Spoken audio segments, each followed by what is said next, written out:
the honor and pleasure of introducing you to one of my most favorite people in the whole world. We have been friends since before we were born and since we were born. A woman who really gives Yes You Can a whole new meaning. Please join me in welcoming my dear friend, Andrea Frye. Hello, Andrea. Aw, thanks. Such a nice welcome. You're welcome.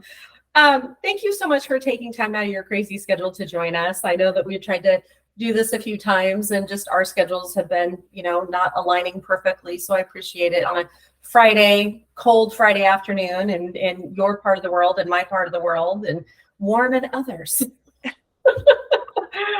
For those who do not know you, can you share with everybody who you are, where you're at in the world, what you do, what motivates you? Yeah, absolutely. So I live in Spokane, Washington. So people who aren't familiar with Washington, that's Eastern Washington, kind of right next to Idaho. Back in 2011, I started kind of my health and fitness journey. Was at a point in my life really where I kind of lost my zest and needed something to kind of find me again. And I started running. And then through that, I met some people who were triathletes and they're like, you need to do this thing called an Ironman someday. And I was like, whoa, no, I don't own a bike. I don't know how to swim really. And next thing I know, I was signing up for a half Ironman before I had even done a triathlon. And that just kind of lit my world on fire. Since then, I've completed 3 full Ironmans, countless halves, Olympics. And my husband and I actually coach triathletes now. We're super passionate just about the sport and inspiring people to live healthy, fit lives. And it started out kind of to be healthy and fit. I got very competitive. And through that journey, I had some health challenges that really changed my outlook on it. And now instead of trying to be competitive, it's just to stay active, right? I'd rather be the back of the pack than to be sitting on the couch watching people do something that I love. And so that's just really where my passion comes from now for triathlon and, ultra running, marathons, different things as well. It's all about just getting up, getting moving and being healthy. Awesome. So you also are founder, owner of a Friday leadership coaching and consulting. Which, being an entrepreneur, doing your own thing is much different than having a regular, 9-to-5 job. Mom, wife, daughter, friend, advocate, survivor. Yes, I wear a lot of different hats. That is for sure. I kind of joke that I'm a little bit like a lab. When you throw 7 tennis balls up in the air, that is when I am the happiest. When things are just kind of mundane going along, I'm like, I get bored, I get complacent. And yes, so the more things I have going on in life, I feel like the happier I am. We share that in common, don't we? Just a little bit. Just a little bit. To share with the world, because if people really look at us, they might see that there's a little bit of a resemblance between you and I. So, when I mentioned in the introduction that you and I were friends before birth and since birth, Andrea is in my world who I refer to as my fierce cousin. And we are cousins. Our mothers are sisters. So we literally have been friends since we were born. There's a few years age difference between us. But Andrea and I found a connection when we were young.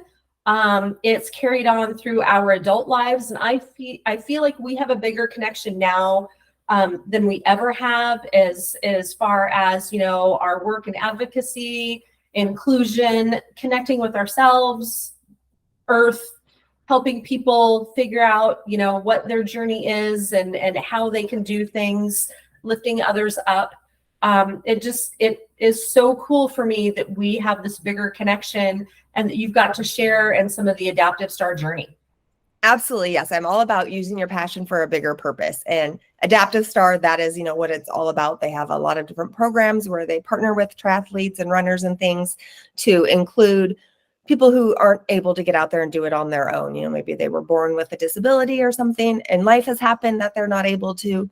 And it's such an incredible thing. It's, running, doing an Ironman is such a selfish thing. And so it makes it for a purpose bigger than you. And it is beyond rewarding. That finish line means so much more when you're doing it with someone and giving someone that experience than it ever does just crossing it on your own. It It absolutely does. And Andrea is, you know, the ultra athlete in our family. Again, multi-time Ironman. You know, I got to cheer her on when she did Ironman Coeur d'Alene, and it was the hottest Ironman in Coeur d'Alene record, I think, if I In remember history of correctly. Ironman, and it still holds the record in the Ironman for the It hottest. just was insane. And to watch you accomplish that on your own was incredible, overcoming, you know, health issues through your journey. And then, you know, in 2015, you helped us cheer on and start off Team Evans with their run across the country. And I think that really was kind of for you, like a first big introduction into what our life really looked like. Absolutely. Can you share that experience a little bit with us? Yeah, it was just, I mean, I had known what you guys did, and I knew that, you know, you made these mobility chairs and things, and had kind of had a progression of what that business model looked like. And having that opportunity with Team Evans when they were running through our area, partner with some friends in Coeur d'Alene, and we hosted like a kind of a picnic dinner and stuff for them. And, you know, just were able to connect and really see in action what it was you're doing. You weren't just building a chair, you were changing people's lives. And it was so inspiring to me to see that, and just that other side of it and what was out there. And yeah, I mean, I get goosebumps I kind of just talking about it, you know, it was amazing to me, because truly what you're doing is making a difference. And to see and get the opportunity to meet someone whose lives you've changed through that. And while they were running, you know, they were giving chairs to people in the community, and to get to connect with a local family that were, you know, husband and wife were runners and athletes, and they had a child that had some disabilities and struggles. And to be able to, you know, witness you guys giving a chair to them, and then hearing their stories later about how they were able to go to the beach with their child and go take them running and things, and just what that meant to their family was so empowering.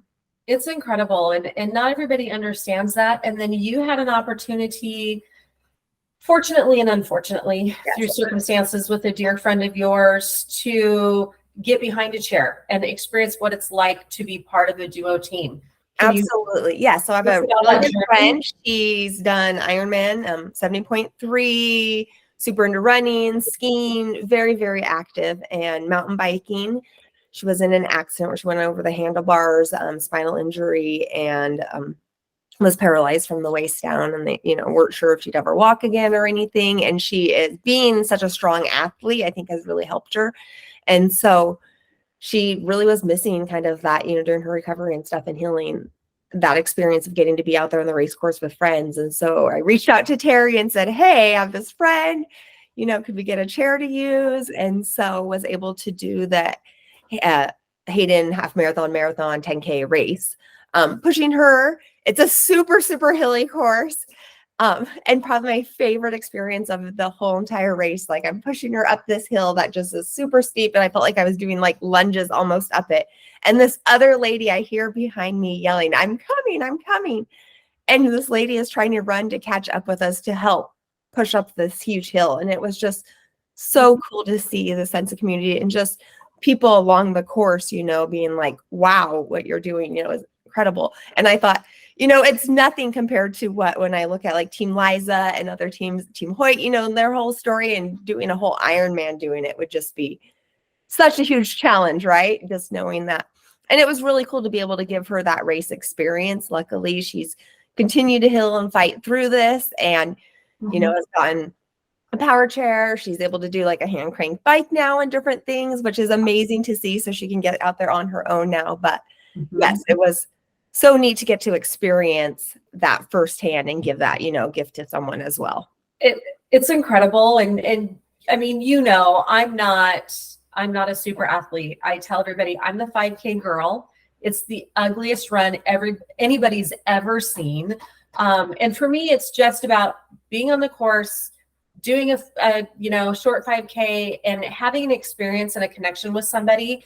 But I can't imagine a finish line ever having the same meaning to me on my own as it has crossing that line with Team Charlie or Team Liza or any of our other assisted athletes. How different did that feel for you? it was really different. Just the whole experience was different, right? I mean, it's a different type of training and everything because, normally you're running with your arms and now you're learning to push, and that's just the strength and effort that goes into it and the energy you're exerting.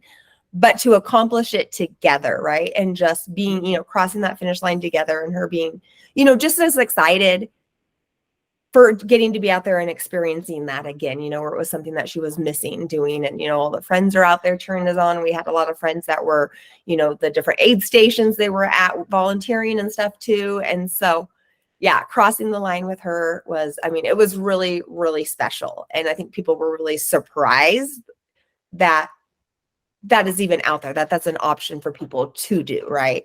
They're like, wait, how are you doing this? Did you have to get special permission? And it's like, no, you can do this. Most races now are all about inclusion and will allow it. It's nice to let the race director know ahead of time, just so, if there's any special accommodations or something you might need along the way. But yeah, it was a really amazing experience.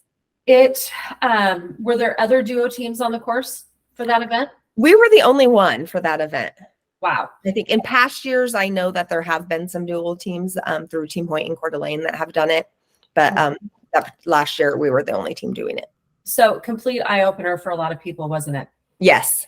A lot of people. And a lot of people were like, wait, you're pushing someone in that for the race? And it was like, yeah, absolutely. And so, yeah, it was neat. I think it was really cool. There was a young teenager, I would say young, maybe he was like 13, 14 years old. And at the end, he came up and shook both of our hands and just congratulated us. And I thought, what an amazing young man, this is, how great his parents have done raising him, that, his friends are like, what are you doing? Why are you talking to these people? And I thought it was really neat that, it made obviously an impression on him to the point that, even with his friends and worried about, are you going to be cool or not, came over to shake our hand and congratulate us. And, that's awesome. It was really cool. Oh, that's great. So as an Ironman yourself, and now you and Bobby are, working with others, helping them train for triathlons, and having been part of the duo team, would you have recommendations to people who are wanting to be part of a duo team and push for different types of training that they need to do? Absolutely. I think for the run, a lot of more leg strength training you definitely need because of, especially if it's a hilly course. And then learning to run, just like I'm not a very coordinated person. And for me, like, you're so used to doing your arms. And so learning to run, like pushing something, and that core strength too, I felt like it took a lot more of. Because at first I'd find as I was getting tired, like I'd want to put weight actually like on the handles of the chair. And so learning just that core strength and stuff, and a little bit posture different for running. And so it's definitely something that you need to train doing and pushing the chair. You can't just show up, you could show up probably and do like a 5K or something and push without, a lot of experience, but anything longer, I would definitely recommend. Yeah, you definitely need to train with the person, and the person also needs time in the chair to get used to it and adjust it and figure out how to adjust it right for them. And is there something you need to do to accommodate and things as well? So added leg strength, core strength, understanding how to run with, I see a lot of our full marathon runners and even Ironman runners that will push with one arm and move their other arm. Yes.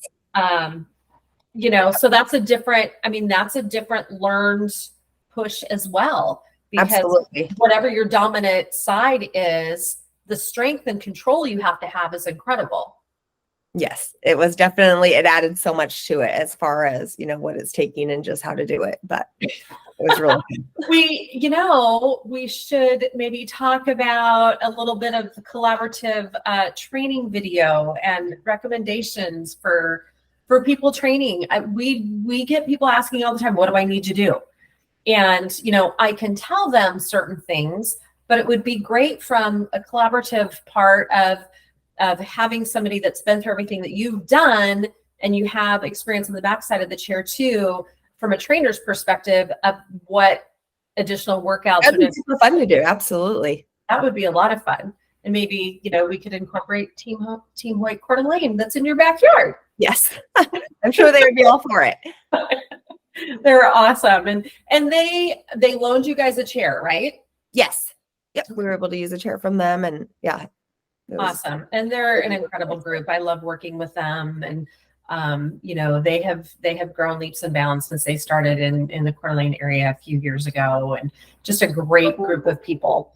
yes, So, and they're so passionate about it, which is really in there. it's hard not to People show up to a race all together, so you have usually multiple, people pushing and stuff at the same race, which builds that sense of community and connection. And yes, absolutely. So tell us what does a training day look like for you?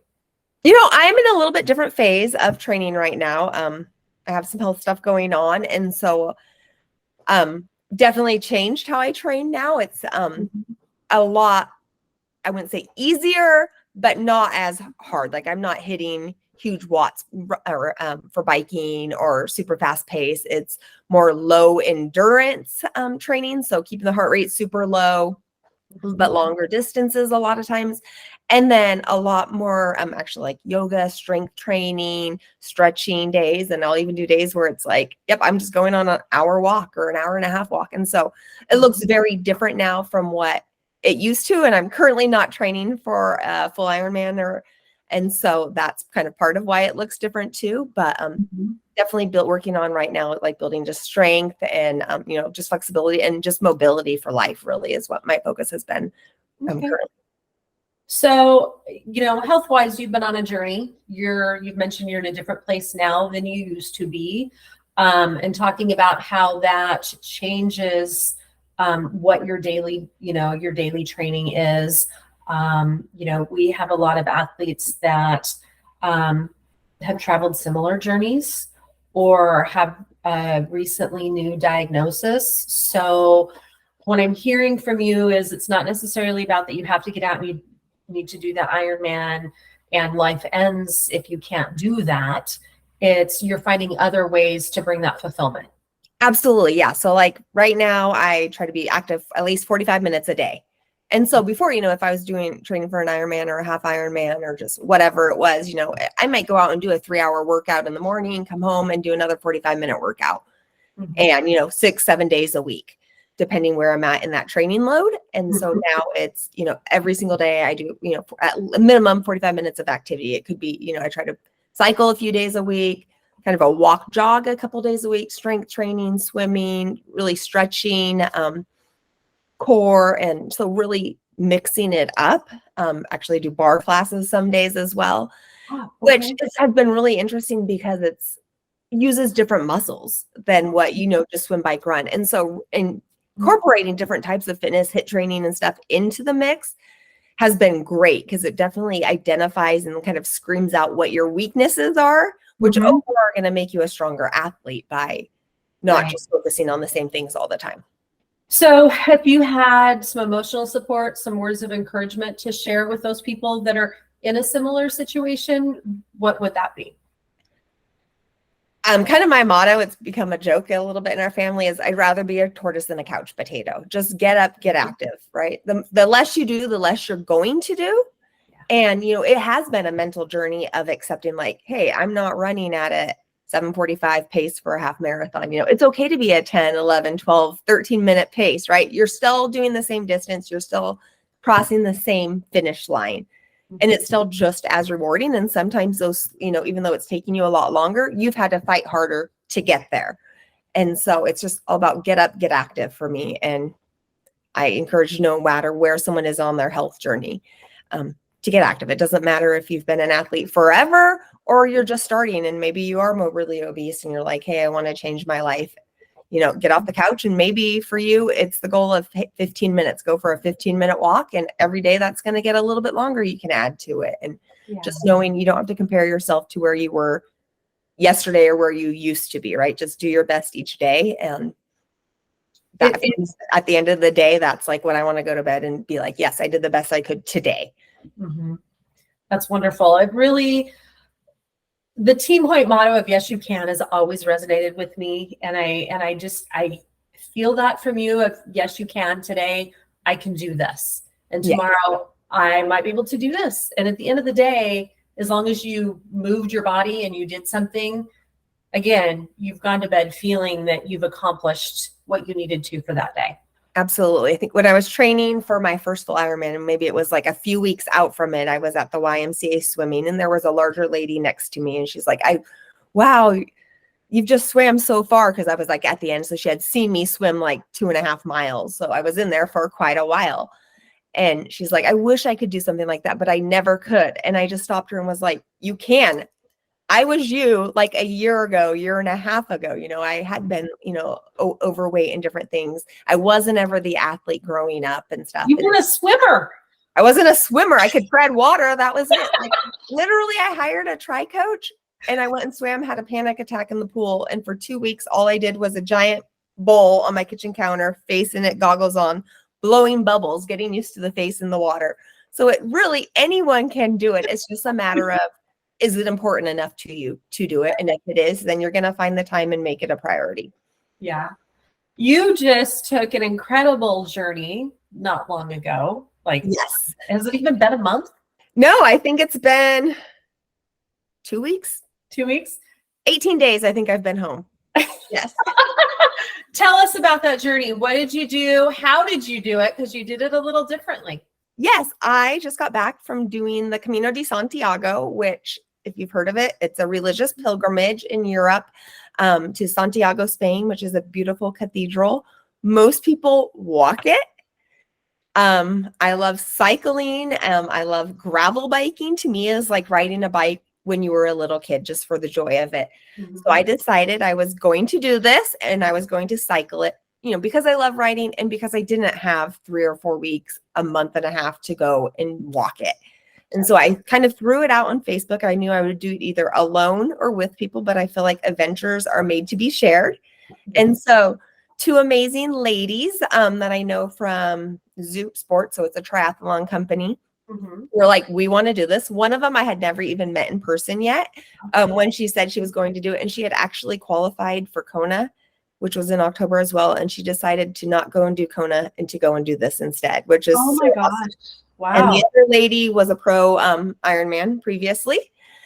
And so we all met up in Lisbon, Portugal, and then took a train to Porto and started there. And we cycled about 200 miles of, we laughed because we were kind of figuring out how long would it take us each day? What distance should we be going? And we figured our longest day was 57 miles. Most days were like in the 30s. And we're like, oh, those 30-mile days will take us like maybe 2 hours. Sorry. No, yeah. However, it was quite the adventure. I think the day we had 37 miles was our first day, and it took us over 9 hours. Oh my gosh.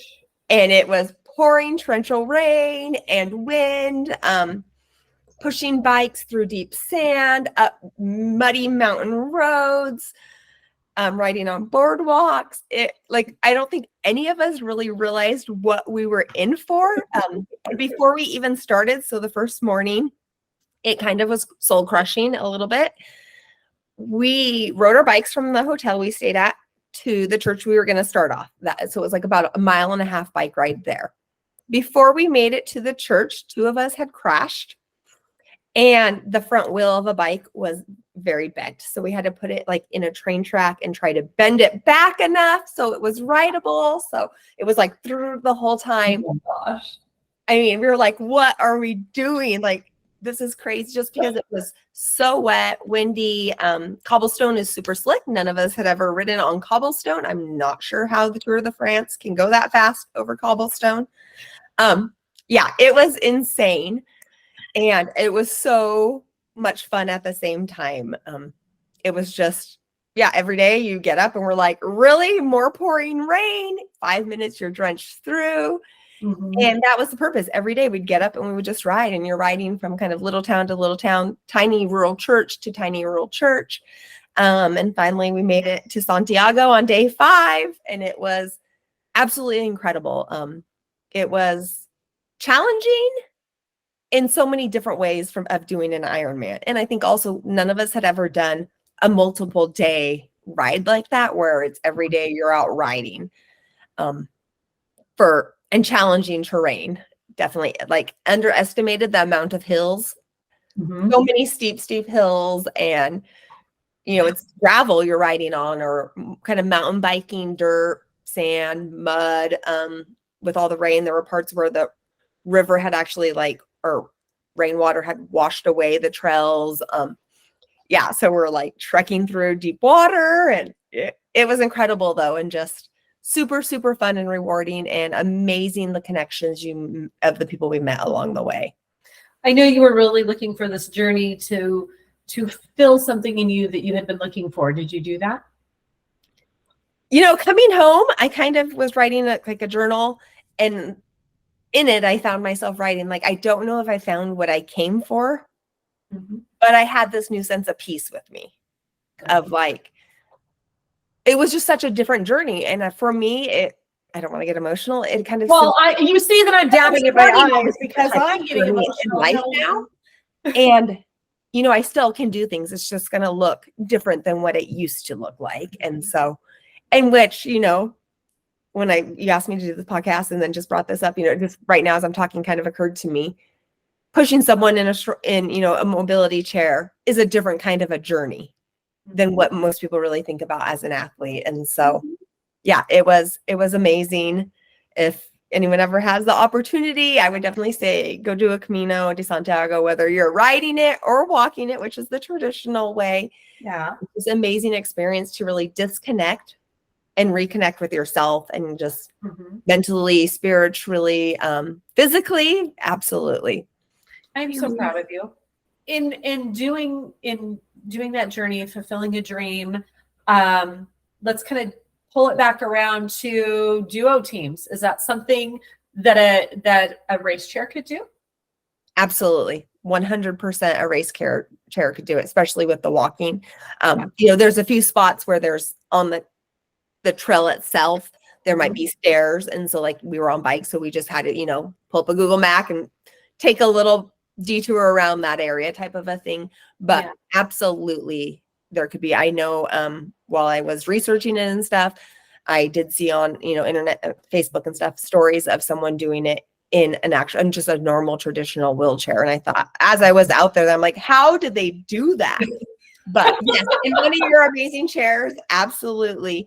That would be super cool for someone to go and do. And it would be amazing. Yes. So what's next for you, my dear? I am not sure. This is probably the first time since maybe 2011 when I started my health and fitness journey that I don't have a race that I'm training for, which is really, really strange. My husband and I actually took today off to kind of do some planning for the next year. So later today. Well, it's really not a day off. And planning out kind of, what it looks like. I've started to, I'm a USAT official now. So I've started to officiate races as a way to really continue to be involved with racing. So I'm not really sure what's on the horizon. I think I'll be doing some shorter races this year, and then officiating a lot of Ironmans and half Ironmans. Oh, cool. So that's kind of the next journey. I mean, you are kind of helping support others through your officiating, which is awesome. It's an incredible behind the scenes part that as an athlete, you don't always get to see. I mean, as far as, crewing for Team Liza was amazing at Ironman Kona. I mean, that's a whole other level of, Absolutely. So in your world, in your life, are there any special people or organizations or anything you want to give a shout out to? Ooh, now, why can't I think? I just totally froze with the worst face ever. Did you just see that? That was awful. We'll edit that out. Yeah, please do. I don't know. Okay. That's okay. Yeah, I'm not sure. That's all right. Can I help you? Sure. Your family, your husband? Okay. Yes, my husband. There you go. Okay. Yes, so my husband's an amazing Ironman triathlete too. This coming year, he's doing Penticton full and has several half Ironmans on his thing. So yes, we actually met through the sport, and it's been a huge part of our life. And our children have grown up around it, thinking that mom and dad or stepdad are doing. And yes, just as a family, we're super healthy and active. And yes, yeah, a lot. I just know your family has been, and when I say your family, I'm talking about the kids and Bobby. have been just a huge support to you and continue to be as life changes and your journey looks a little bit different. If people want to connect with you, Andrea, through a Friday or through triathlete training, how do they do that? Yeah, Andrea at afryeday.com, and it's AFRYEDAY. Andrea, thank you so much for joining us. I really appreciate your time. Hopefully, now that your pace has slowed down a little bit, I might be able to join you in an event. And you totally should. Maybe we can connect with Team Hoyt Coeur d'Alene and do some things together, or find some assisted athletes that are in your area that we could hang out with and do a couple of 5Ks or something. That would be awesome. Thank you. I appreciate your time. Oh, such an honor to connect and talk with you. And it would be amazing to, figure out some local races to do some 5Ks together with Team Hoyt or others. Or others. Thank you very much.